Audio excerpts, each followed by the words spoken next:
Kaya dapat malinaw ang dahilan at matibay ang batayan.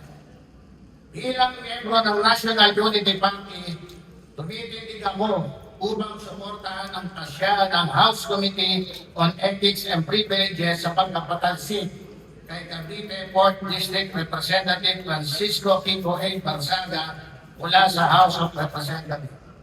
Madam Speaker, the House of Representatives is an institution that must uphold dignity, discipline, and respect.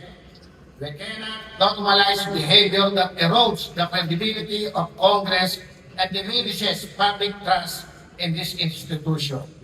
Walang masama sa pagiging kritiko, bahagi yan ng demokrasya. Maaaring patikusin ng kapwa mambabatas ang liderato ng Kamara o kahit pa Pangulo ng Republika. Basta may malinaw na batayan at sapat na ebidensya.